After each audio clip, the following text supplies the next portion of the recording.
Welcome back to the Sideline Chat podcast. This time we're off to the Super League, and straight away we have got there's no actually Super League matches this week. Are all up into the Challenge Cup semi-finals, and the first match for that is the Wigan Warriors up against the St Helens.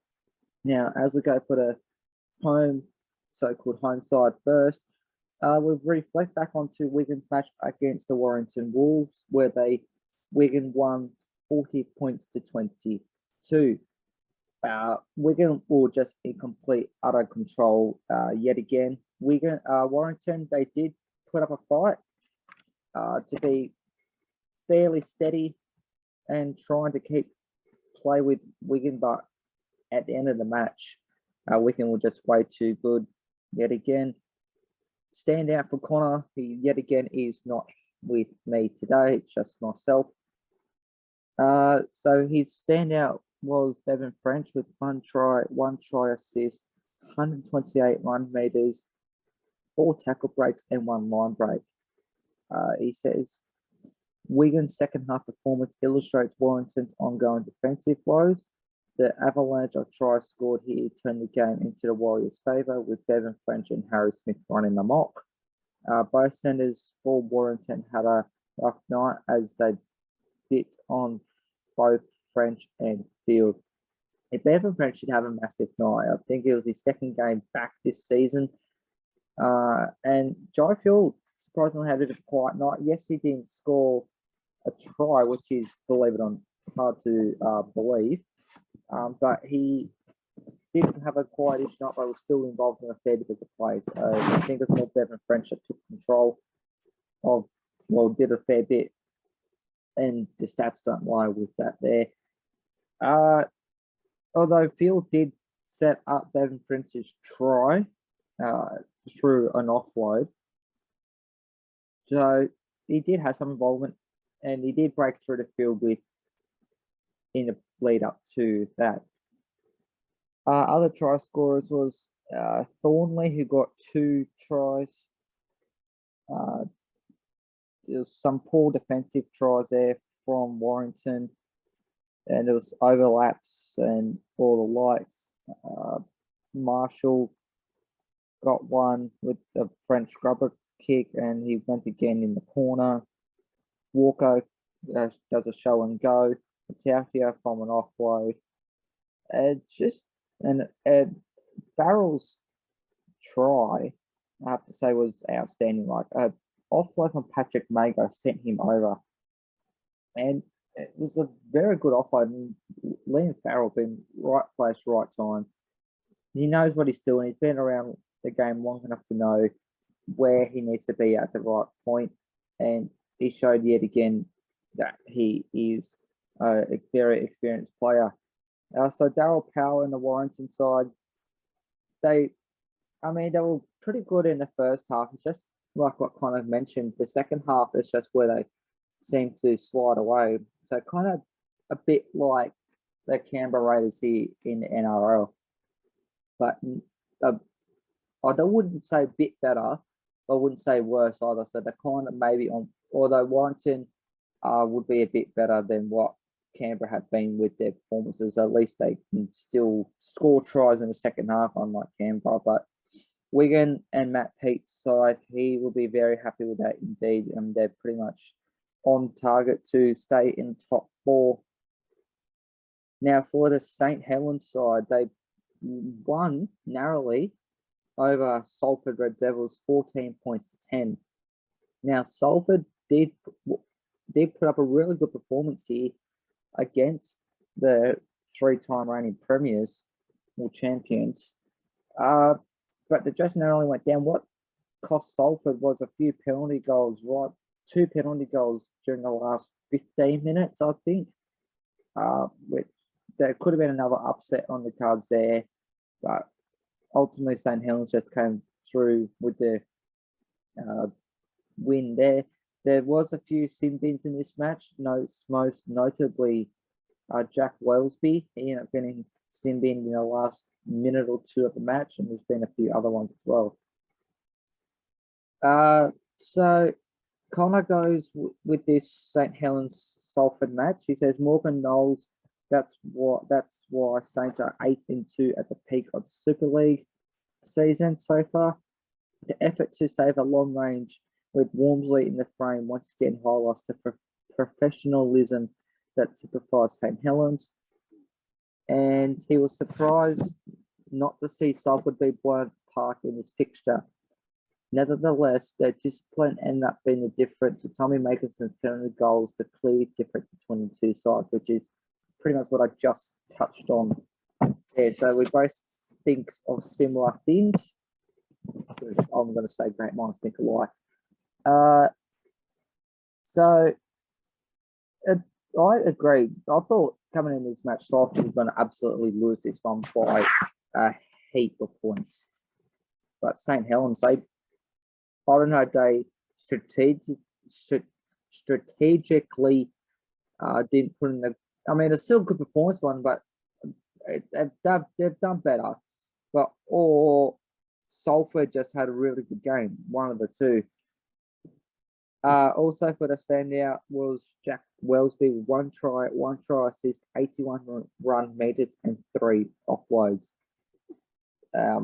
Yet again, Wellesby, he knows where to be at the right place, right time, like Walmsley and Marshall and Farrell. So, sorry, ignore Marshall and Farrell there. It's just Walmsley and Wellesby that knows how to be in the right place at the right time for these two sides here. For the try scorers, they got Morgan Escaray for Salford to opening the scoring. He just went into a decent sized gap there, so don't know what happened with St Helens defensive line there.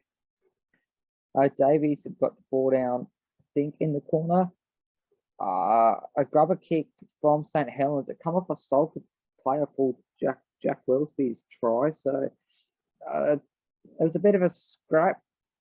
Not the best defensive part for Salford. They couldn't clean up the grubber kick, but I mean, everyone's not perfect. Everyone has their moments, and everyone has not so good moments. So go off that, and an offload to Matty Costello to go over in the corner. Were the only 4 tries scored in this match.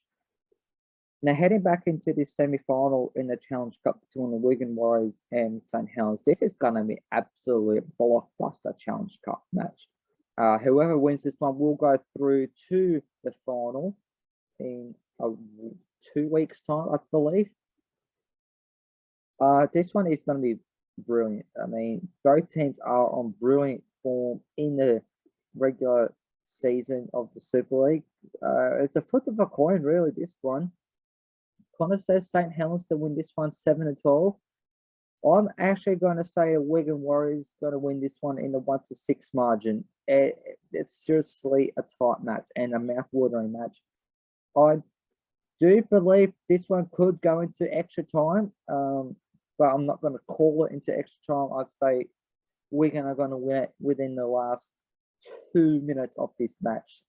Yeah, so for me, Wigan 1-6, Connor, St Helens 7-12. Now, in the second and final semi-final cup tie, it's between the Huddersfield Giants and the Hull Kingston Rovers. Huddersfield Giants come off a narrow victory over Wakefield Trinity, down in Wakefield 14 points to 12. Wakefield did put up a reasonable performance, and they could have been in there for the W. Huddersfield just ultimately the better side just for this match. Connor says that the standout for Huddersfield and for this match was Theo Farge with 98 run meters, 3 tries and 1 tackle break. Wakefield's middle defence let them down after a good start against the Giants. The fact that they couldn't score any second half points would cause concern for Willie poaching the side. So Wakefield got all their points in the first half. So, I mean, to be scoreless in the second half is not good. So, something needs to happen fast there. And we know what Wakefield have been capable of. They have upset Warrington twice, one in the cup tie and one in the regular season and back-to-back weeks. So they are capable of scoring and winning matches. But, I mean, this match, it was just something didn't quite go right there for Wakefield. Also, Connor goes on to say for Huddersfield, Theo Farsh's influence in this match went a long way to keep Huddersfield in touch with the top six. A gritty win like this also places them in good stead for their cup tie against Hull KR. It was a gritty win. They did have to come from behind to win this match. McQueen did power over in the first half, so that was the only try in the first half from Huddersfield, but yet they scored in the second half twice for Luke Yates and Ricky Lutelli. With Lutelli's try coming from my grubber and a short ball from Theo Farge to send Luke Yates over. As for Wakefield, Mason Leonard scored his second try this season, which is a bit disappointing to see. He's got that potential there. He just needs to have the side around him, which when he's on and the team's on good form, they can produce really good footy. So he did a show and go, and that got him over the line with Lewis Murphy yet again scoring. He came back in field from a kick and had a beautiful bounce with it too. He set up the try. With the bounce for Jai Whitbread. So very good performance there from those Lewis Murphy yet again. He's got a big future ahead of him. He just needs to play consistent footy and hopefully maybe get into a better side than what Wakefield are. Wakefield are not the best of sides, but not bad. So other than that, watch him grow. He could be a star future player for Wakefield. Just don't know what's going to happen there. Hull KR, on the other hand, they lost to the Leeds Rhinos 12 points to 0. Now, you don't hear Hull KR getting held scoreless very often at all. So, I don't know what happened with this match here. It's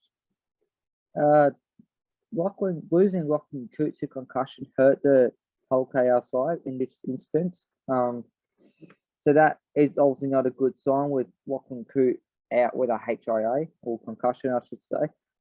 Considering the fact they were held scores against the Rhinos, this is not the performance Tony Smith was wanting for before a cup semi-final.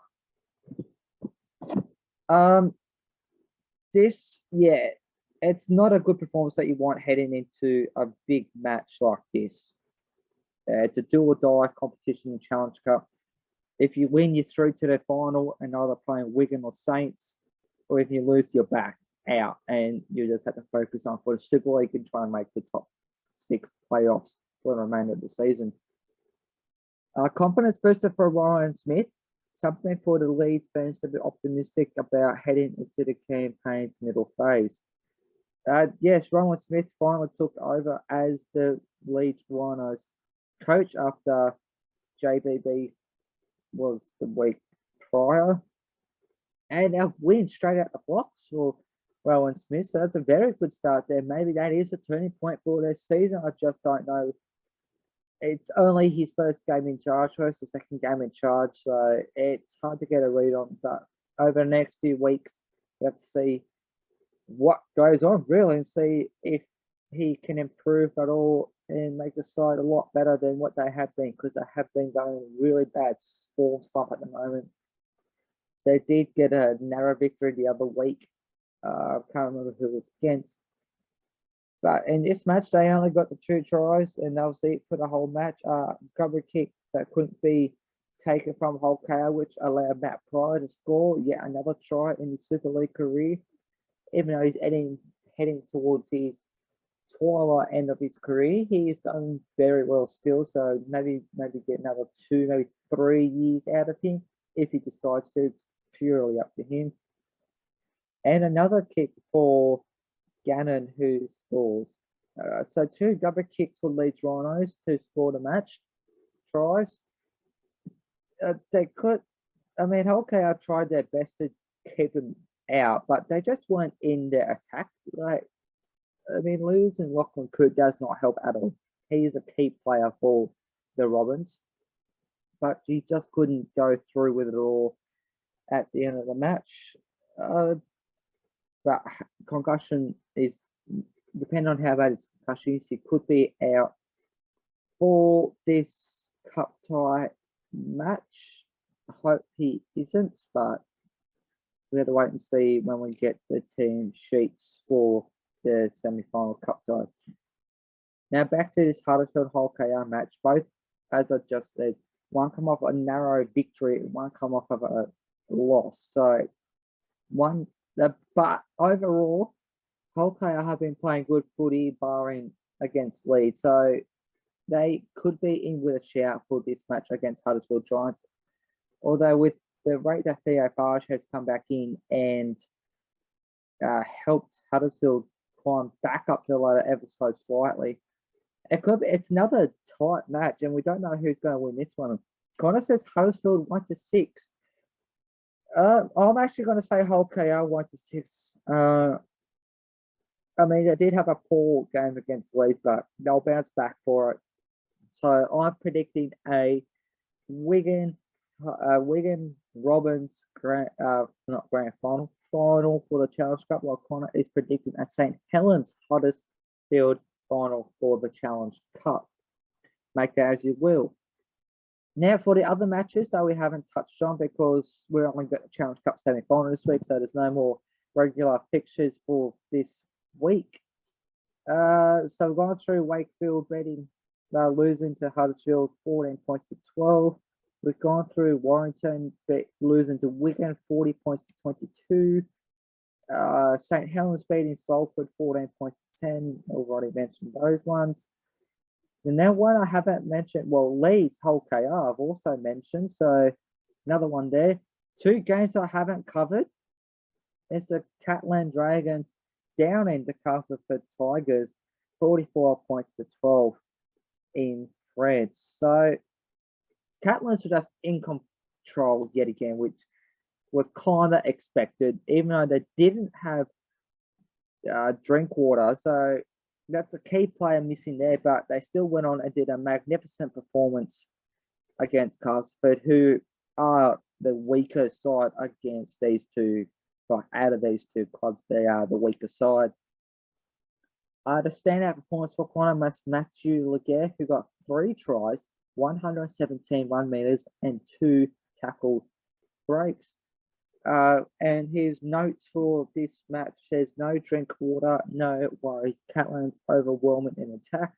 Once Castleford opened up around the middle, trouble was coming. The Tigers' goal on defence and initial contact was substandard, from allowing Julian Busquet to crash over for the first try, then peppered down the right defence edge with Matthew Laguerre out muscling Jake Momo. Matthew Laguerre did have a brilliant game, hence why he was kind of standout performer. Tyrone May and Mitchell Pearce clicked well in this environment, with May having his on 4 tries and a further one he scored as well. So adding to his 4 tries, I don't know what he means by that, but yes, Tyrone May did have a match good performance. He and Mitchell Pearce did click well. Tyrone May did score that match.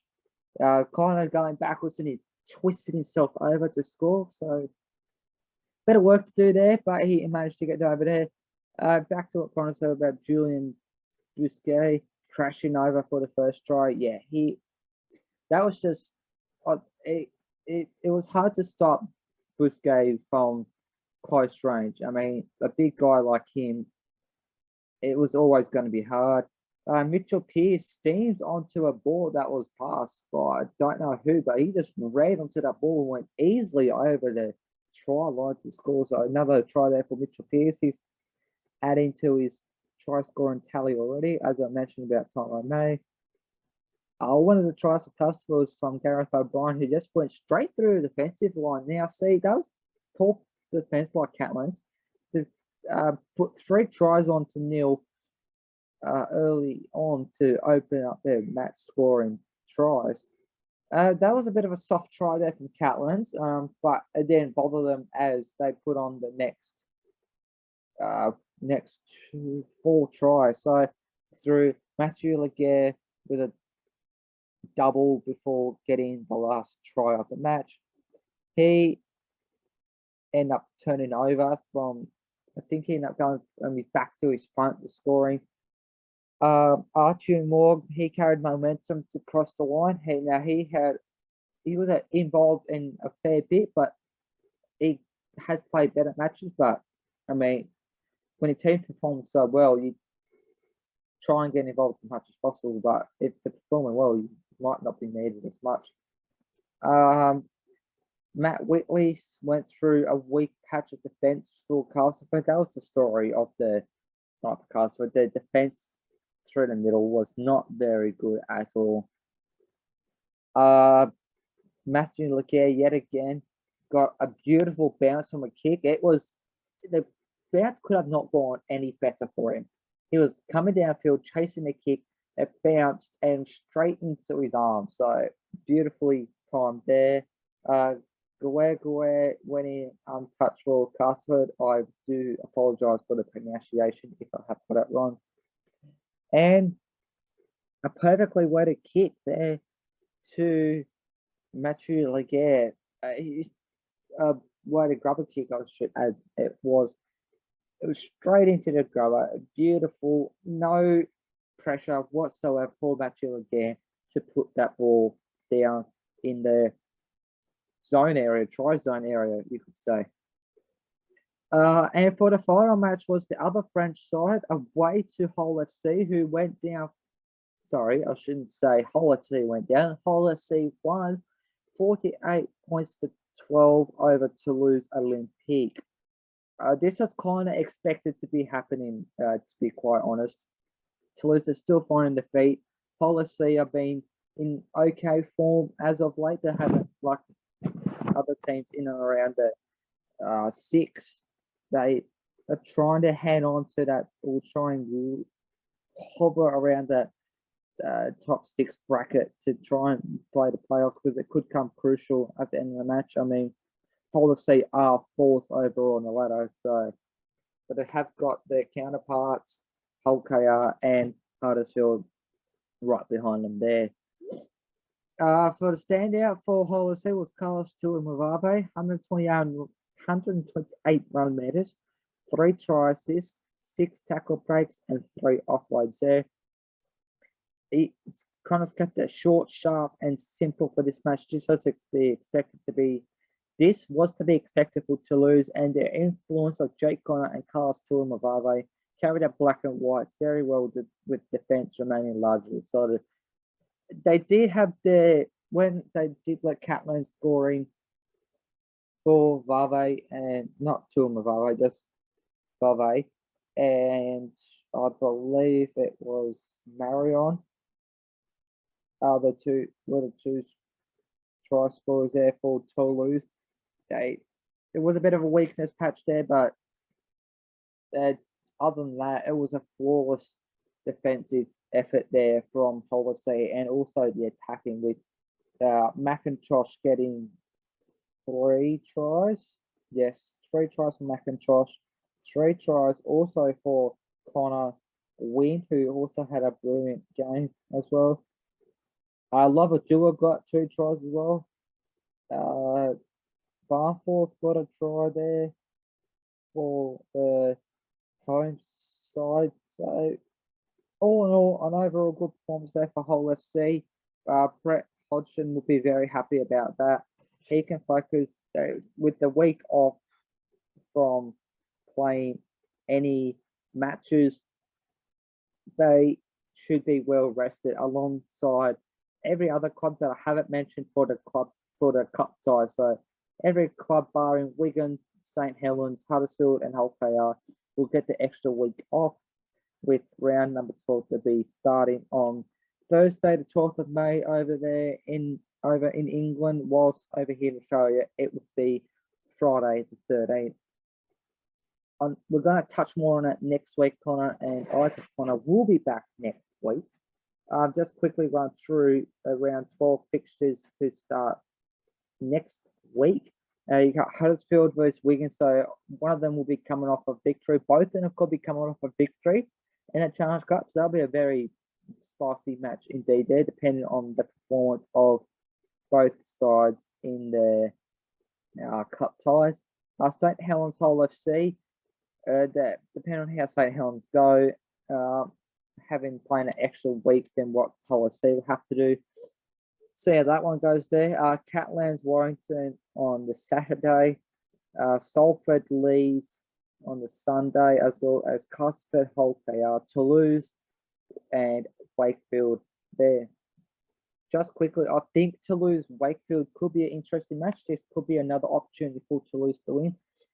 As I mentioned, we'll be talking more in depth with Connor next week about those matches. But they're the upcoming matches for round number 12 of the Betfred Super League. And the championship spotlight is back this week. This time, we are focusing on the London Broncos up against the Dewsbury Rams. Now, London Broncos have finally got the first victory of the season, down in Dewsbury Rams 36 points to 12. London shot out the blocks. They scored 4 unanswered tries. It seemed like close together, but it was in the first 20 minutes, I believe. But before, Dewsbury came back with 3 tries in a row, missing all 3 of the conversions. And to finish it off, London Broncos scored their final 2 tries to have the first victory. The Broncos, I don't know that, correct me. Brad Foster there for the London Broncos was the very first try. He just went straight into a cat there. So very poor defense by the Rams. That try was followed by Dane Chisholm, who went for a chip kick himself and managed to score. So you don't see a chip kick for yourself often. You usually see it for other players, but not for yourself. So that's very good heads-up play there from Dane Chisholm. Garn, correct me if I'm wrong with that, Garn scored the try from dummy half, with Mokarek Deki scoring again for the home side, and also Nick scoring 2 tries to finish off a 1 point there from the London Broncos, with Chisholm kicking 6 on 7 goals. There was a sin bin from the home side with Albert going off in the 45th minute due to a high tackle. And as for the away side, Dewsbury, they scored a try from Greensmith in the 46th minute. That was due through I think it was Greensmith who scored that first try. He scored 2 tries. No, 1 try for Greensmith. It was just the pass that went from Paul Skies that went from across field and then kind of back in, and Greensmith was sitting there, well, not sitting there, was there waiting and read the play very well and managed to get through the score. Then Greensmith set up a try for Tongagahi. Correct me with the pronunciations and apologies for that. That was a fairly straightforward try as well. It's just a beautiful setup work from Greensmith to Tongagahi, so that was good there. And to cap it all off, a try to Harry Kidd. No, sorry. Gabriel. Defense. I closed out the scoring for. No, what am I talking about? Sorry. Greensmith, Tongagahi, and Gabriel were the 3 try scorers for the Dewsbury Rams there. The Skies going 0 from 3 conversions. Graham got put in the sin bin on the 72nd minutes for a high tackle there. The referee was Jack Smith, and the penalties was 4-3 in favour of the home side. So the London Broncos coach Jermaine Coleman would be very happy to get that first W in the championship this season. And let's hope that progresses through to more throughout the season. And that's all the Super League action wrapped up / Challenge Cup action previewed for part number 2 of episode number 59 of the Sideline Chat podcast. Enjoy the Challenge Cup tie matches. They are going to be absolute blockbusters and mouthwatering. I'll be very keen to see who makes it through to the cup final. Good on London Broncos to get their win, and all the other players that get a week off, enjoy the week off. And if you like what you hear, subscribe to our YouTube channel and ring the bell to get alerted when this episode and other future episodes will get put up onto our channel. Follow our socials on Facebook, Instagram, and Twitter at Sideline Chat, with Twitter at Sideline Chat RL. Connor will be back next week. He has thankfully given me his notes, so hope you enjoy his thoughts, and he'll be back next week. On behalf of myself and Connor Marcellus, enjoy this weekend's footy, whether it's in England, Australia, and we'll catch you all next week.